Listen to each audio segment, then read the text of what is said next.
Hello and welcome to episode 164 of the official EstablishTheRun.com podcast. My name is Adam Levitan. I'm one of the co-founders here at ETR, as I will be twice weekly for the next 7 months or so. I'm joined by fellow co-founder Evan Silva. And Evan, we're officially in the offseason. We are getting set for free agency. We are getting set for the draft. The best ball market is in the process of price discovery.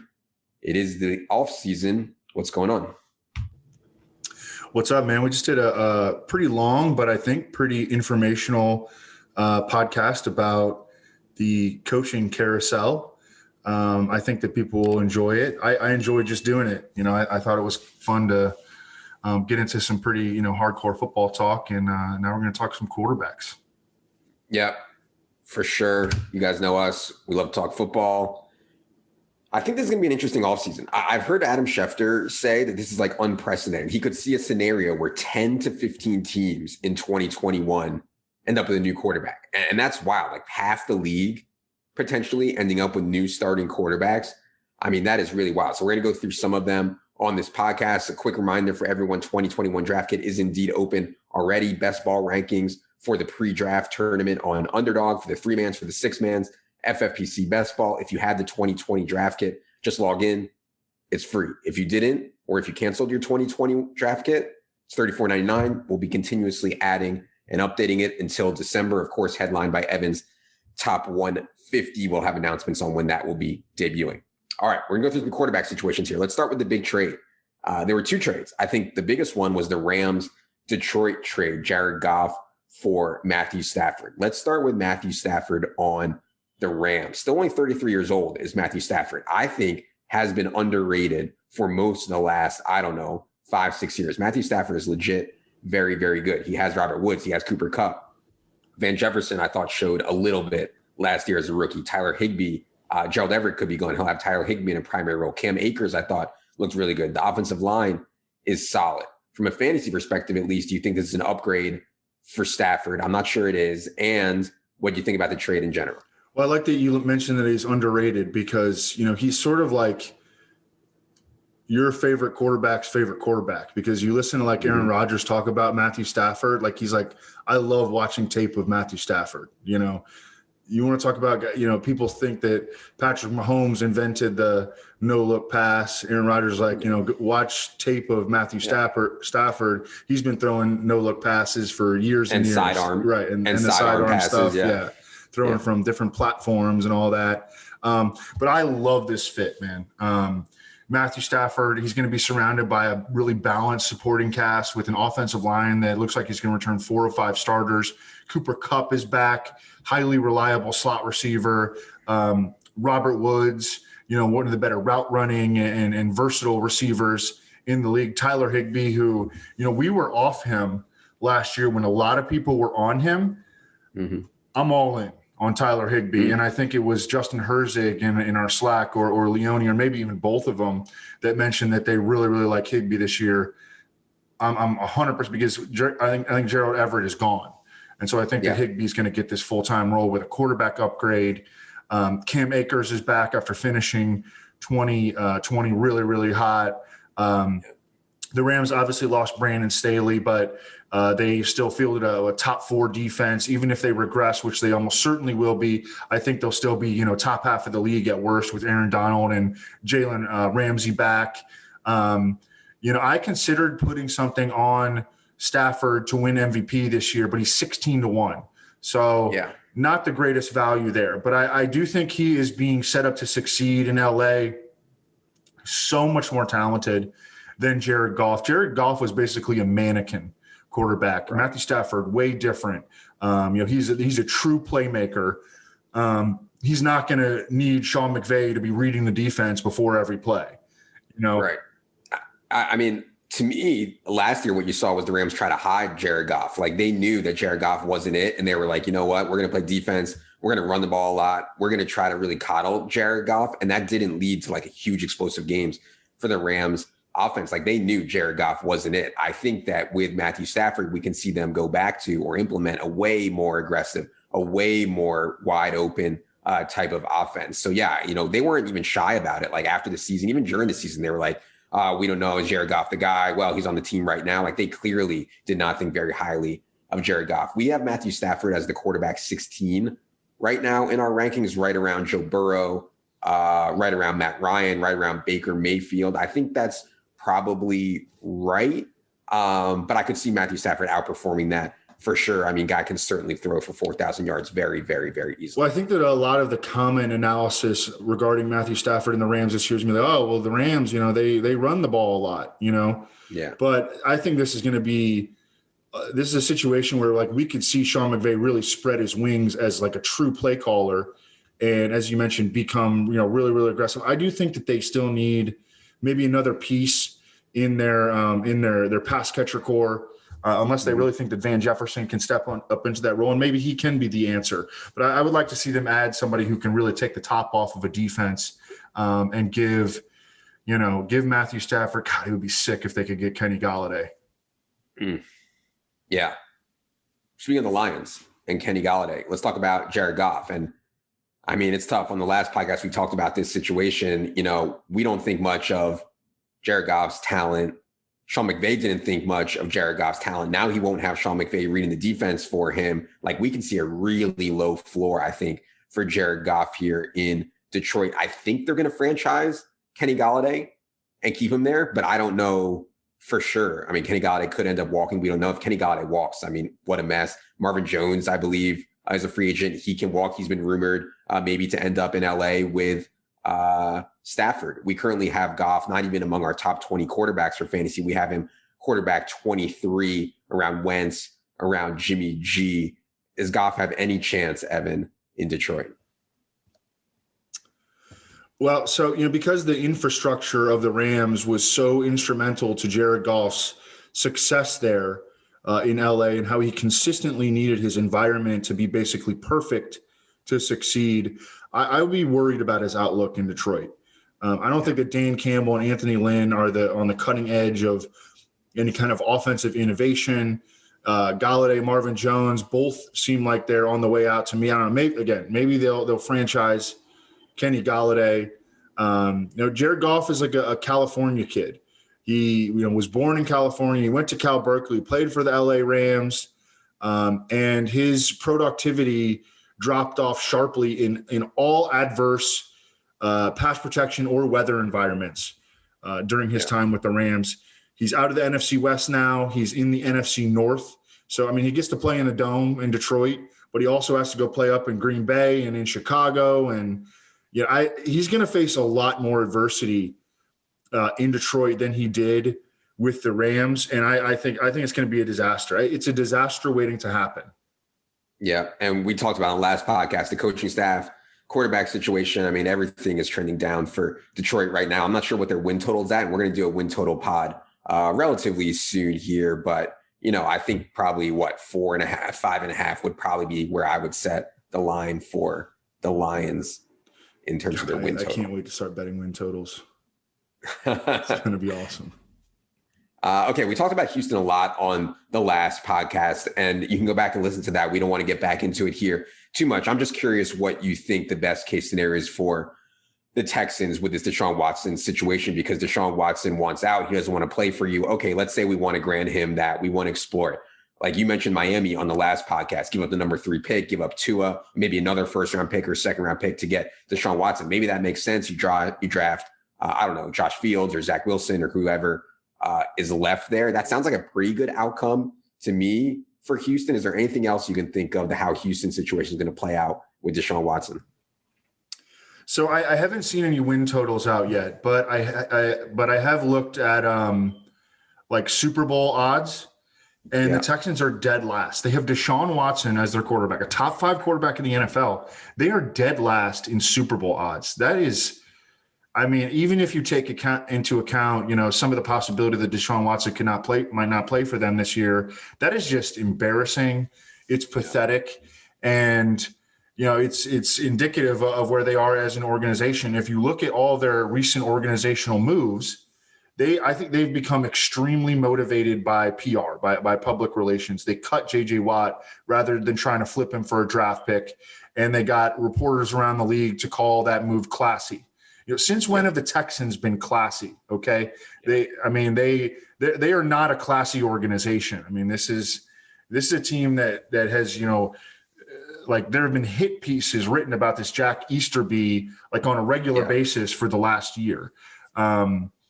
So I think that they have too much to lose right now by trading away Deshaun Watson because they're so sensitive to PR. The fans have turned against them. And the odds of the Texans stumbling into another quarterback of Watson's caliber are almost non-existent anytime soon, especially considering their draft pick situation. This year, the Texans, they don't even draft until the third round. They have been run into the ground. So look, I know that Deshaun Watson is adamant about getting out of Houston, and the Texans they're going to get some intriguing offers. I have no doubt about that. But I still like betting on Deshaun Watson at plus 250 to play his first 2021 snap with the Texans. Totally agree. Okay. Philadelphia trade, I think, is super interesting. One thing we've talked about is a lot of people talk about external evaluation. So how does your franchise evaluate draft prospects? How does your franchise evaluate free agents? Internal evaluation, you could argue, is maybe more important. I mean, the Eagles gave up 5 picks for Carson Wentz. He was playing at an MVP level in 2017. I mean, no doubt, like before he got hurt in like week 15, he was playing at MVP level in 2017. In 2019, you give Carson Wentz a $128 million contract.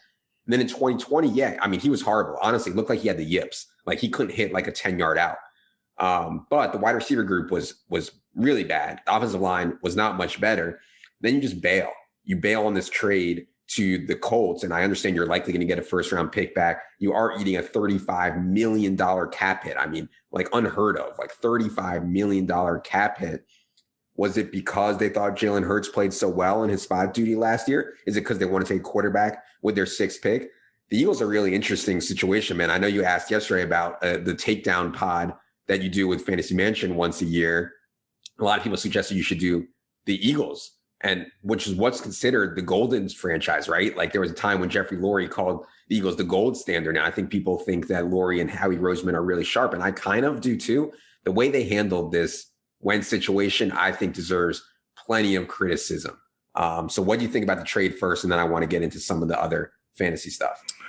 Well, I could go on and on about this, and we don't have enough time to do that. But the reason that we're not going to do the takedown pod on the Eagles is because I think that the Eagles have the downfall of the Eagles has largely been due to bad luck.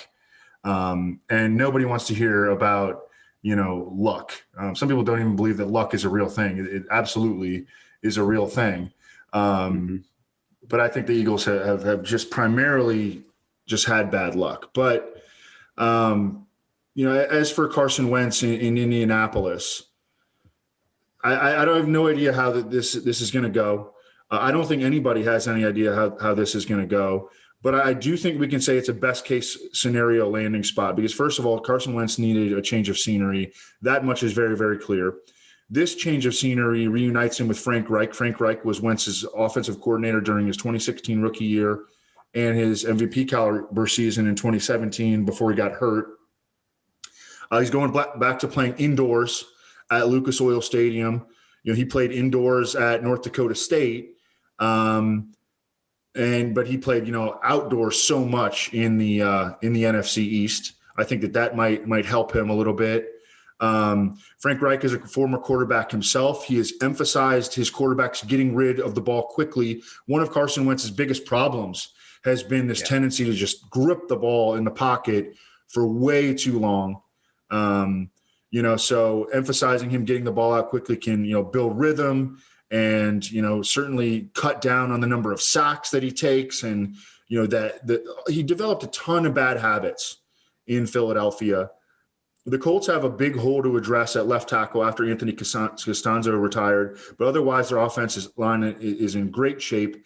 I don't think that this is a high floor situation necessarily because the Colts are going to be actually incentivized to sit Carson Wentz if he plays bad in the first half of the season due to some conditions in the trade. But I mean, there's definite upside here. I'm basically viewing it as a boom bust proposition.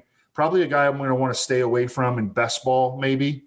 But I think he's going to be, a guy that we're definitely looking at, maybe certainly as a streamer in season long and maybe in DFS. But I do think that the Colts need to add some more weapons around him. Yeah. So the condition that Evan's talking about, if Carson Wentz plays 70% or more of the Colts offensive snaps, the Eagles get a first round pick. If he plays less than that, the Eagles get a second round pick. So, a pretty big difference there. The big thing for me, Evan, the original Bible narrative was with Carson Wentz.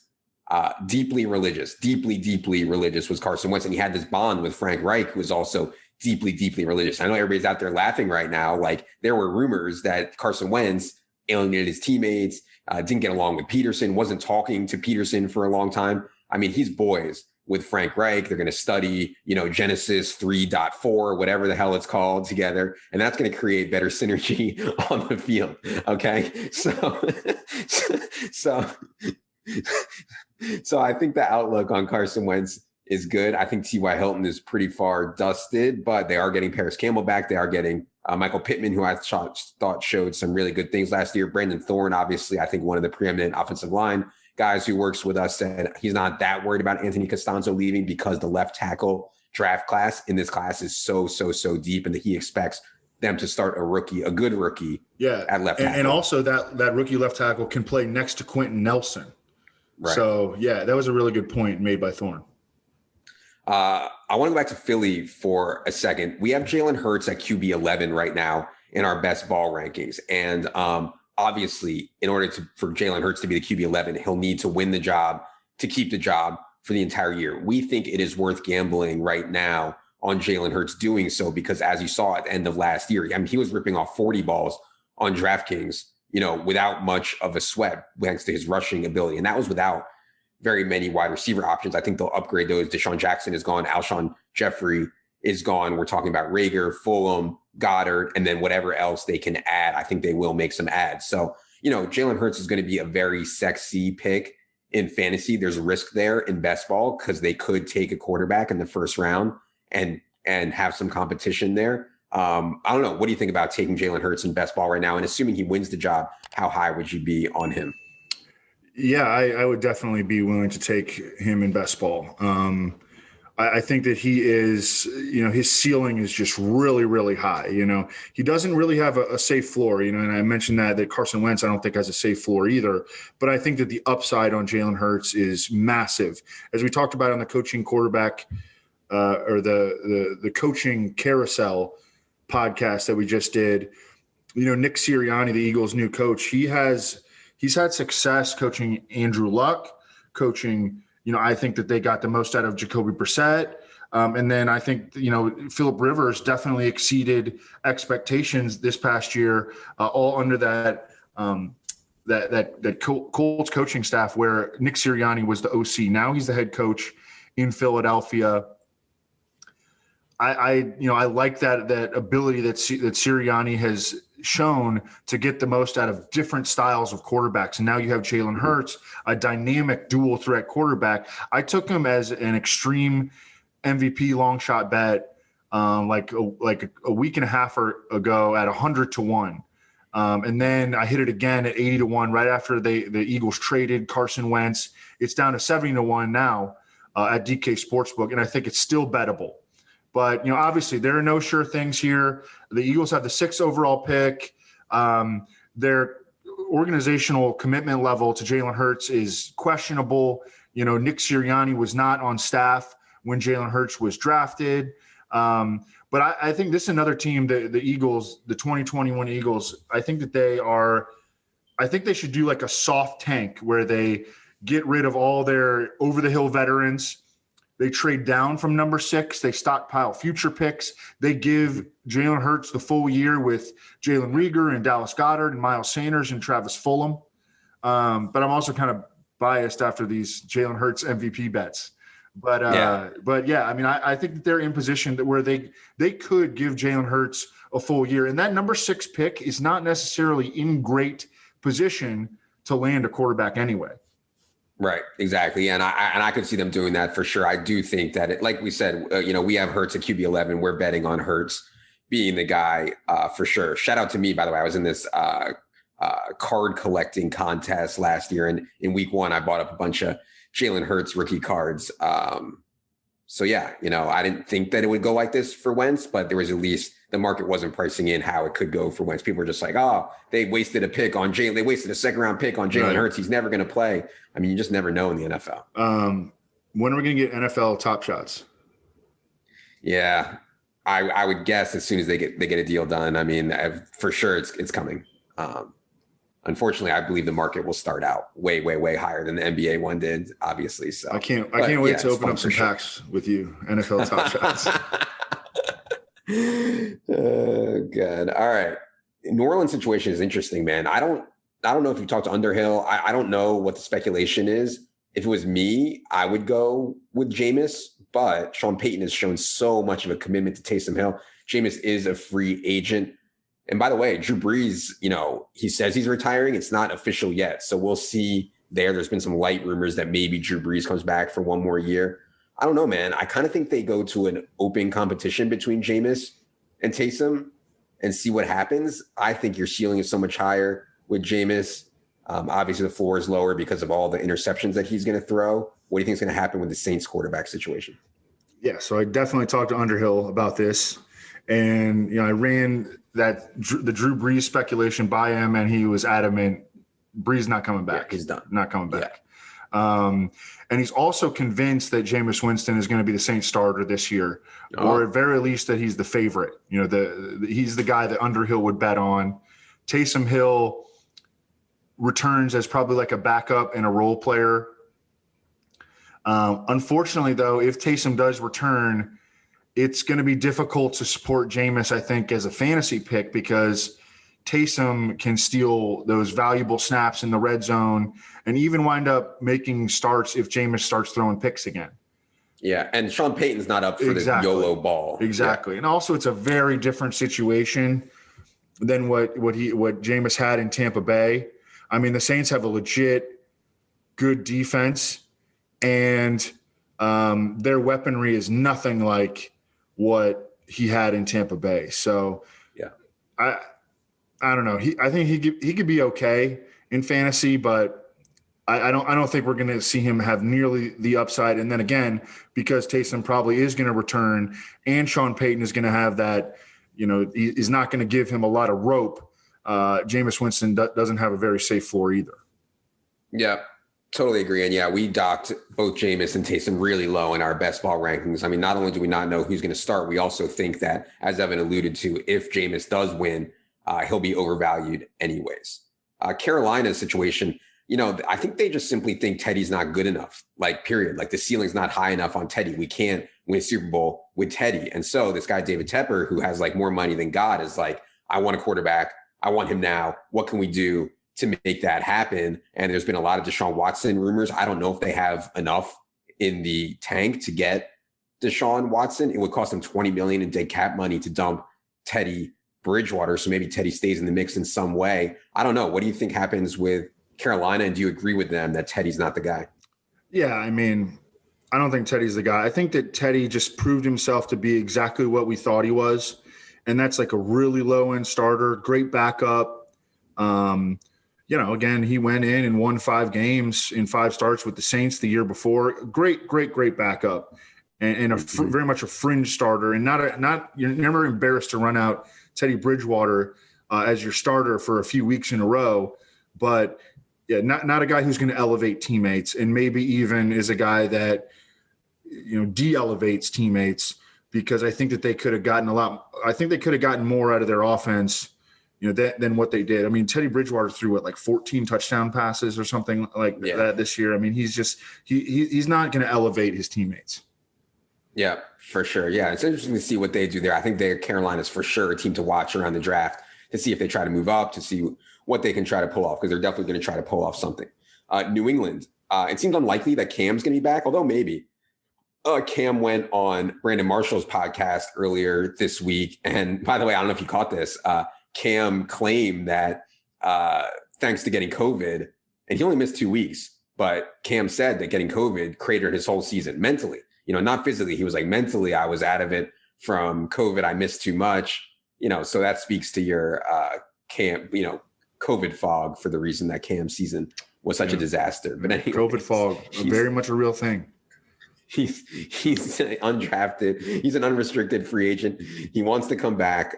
We'll see. I read a rumor that maybe they'd go after Marcus Mariota, which I thought was interesting. I think Marcus Mariota deserves another chance to be a starter in the NFL, and I'd rather have Mariota than Cam Newton at this point in their respective careers. And then I also read another rumor that maybe they want to draft Mac Jones. The Patriots do have the number 15 overall pick. I don't know what you think about Mac Jones at all. I saw that one picture of him with his shirt off where, he looks like me a little bit. And so I can't imagine anyone like that being a true NFL superstar, but who knows?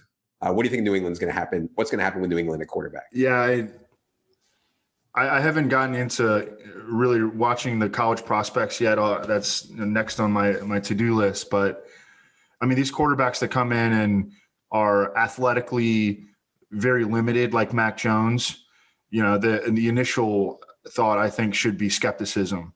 You need to be able to move in the NFL these days. This is not the early career Joe Flacco era anymore. I have no idea what the Patriots are going to do. So on to the next one. Wait, what do you think about Mariota versus Cam? I don't know. I don't know. I don't know. You guys are with this Cam obsession. He's not that old. He's 31. Yeah, I actually love when Cam was like balling. Cam was one of my favorite quarterbacks in the league. I loved Cam, and I loved playing Cam in fantasy. The concern is that his arm is just shot. That to me is the concern. Is his arm shot, and it looked shot. It looked great in that game against Seattle in week 2, and then it was never the same. And their team is they're just a bad team. I mean, their offense is so. He did show he could still run. Yeah. Oh yeah. Okay. I think Sam Darnold's a tough evaluation. The Jets have been such an epic disaster, for so long. And he's had one of the worst offensive lines in the league and terrible weaponry. But still, if I had to bet right now from what I've seen, I'd say Sam Darnold is not it.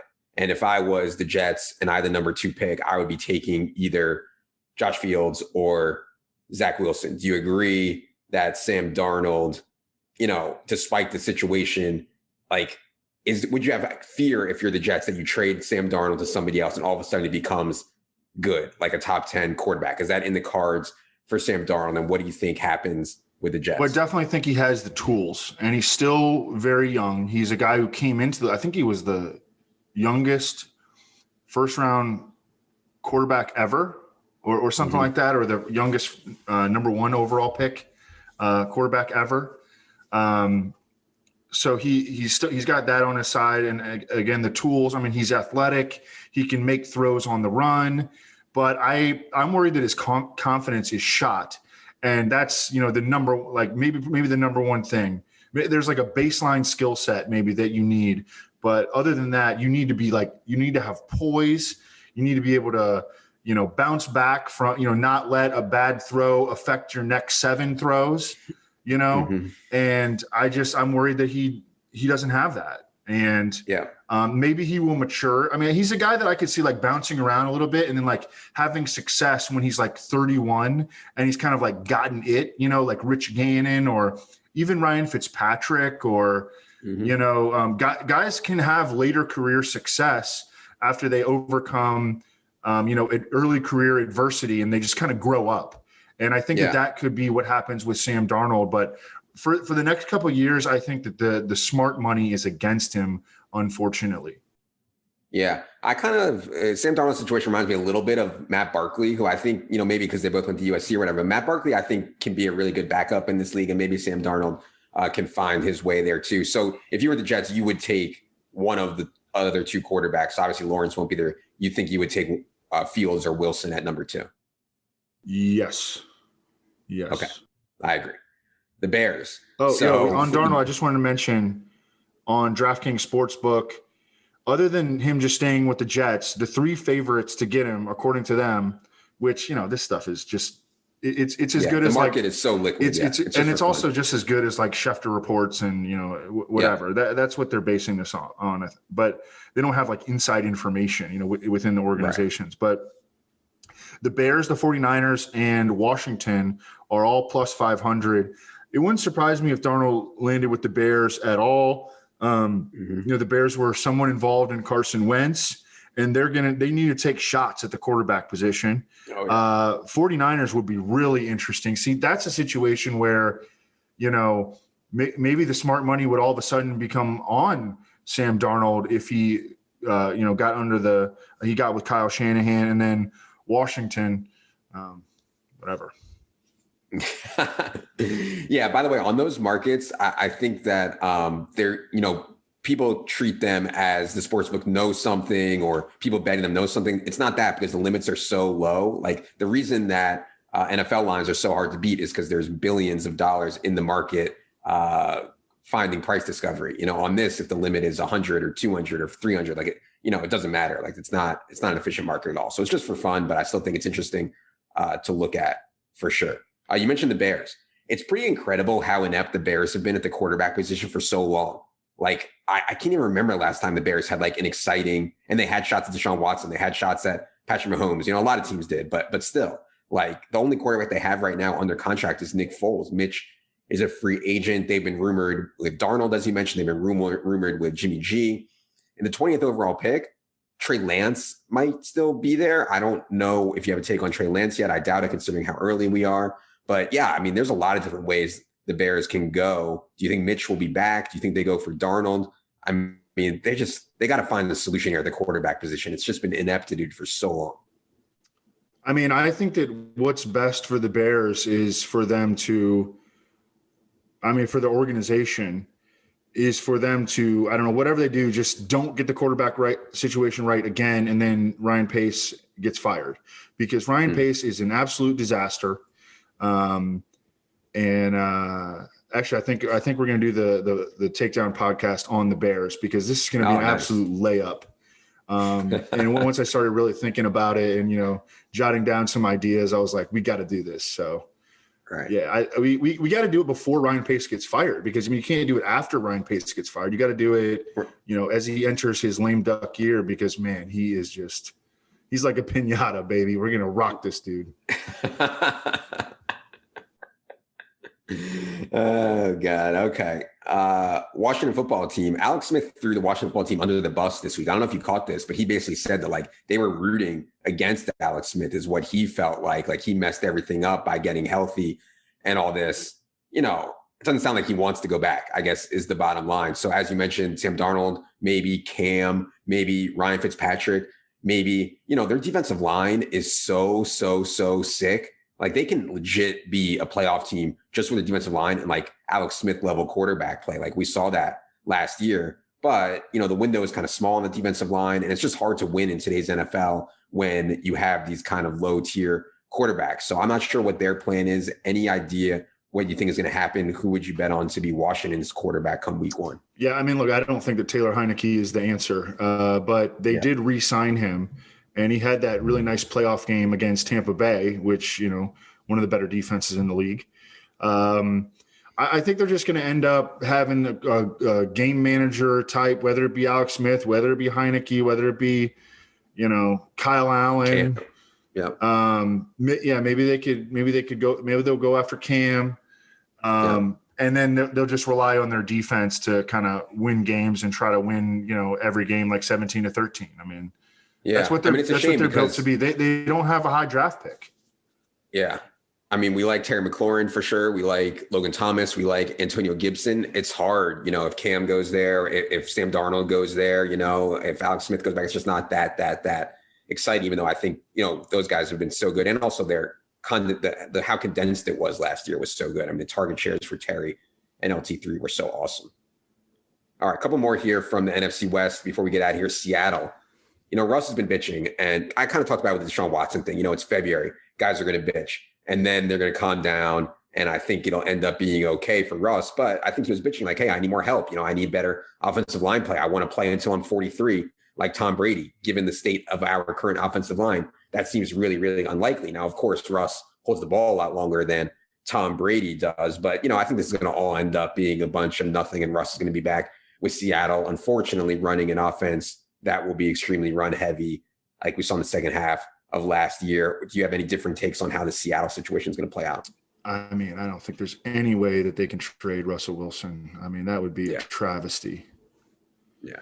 I mean, have you seen the pictures of Russ and GQ? Like, this dude has sex one time, and now he's like the biggest stud in the entire world. Like, he went from like publicly abstinence to, I mean, now he's just like looks like such a stud. I need his stylist to give me a makeover badly.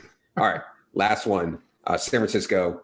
There's a lot of rumors around Jimmy G, but and I hate to be on Team QB wins, and believe me, I'm not on Team QB wins, but it's hard to not say that Jimmy G is 24-8 as a starter in the NFL. Injuries have been a problem, man. I mean, he's only 6 games last year, only 3 a couple years before that. But I think you can win with Jimmy G. I don't know who else they would get to be better, obviously, outside of like the Deshaun Watson types. Maybe they could try to make a play for Matt Ryan, Kyle Shanahan's old boy. I don't know about that. But whoever lands there, Kittle, Ayuk, Debo, I mean, that's pretty nice to have with Kyle Shanahan. So maybe I'm not too optimistic on Jimmy G. What do you think about how this one's going to play out? Yeah, I don't know. Jimmy, it's easy to forget that Jimmy G was another victim of a high ankle sprain this past year. But even before that, I mean, he was not impressive if you watch his games. I mean, he was not. And I had high hopes for him. I mean, it was, another year in the system, another year removed from the ACL tear, and he still looked like a guy that lacked confidence. I don't know.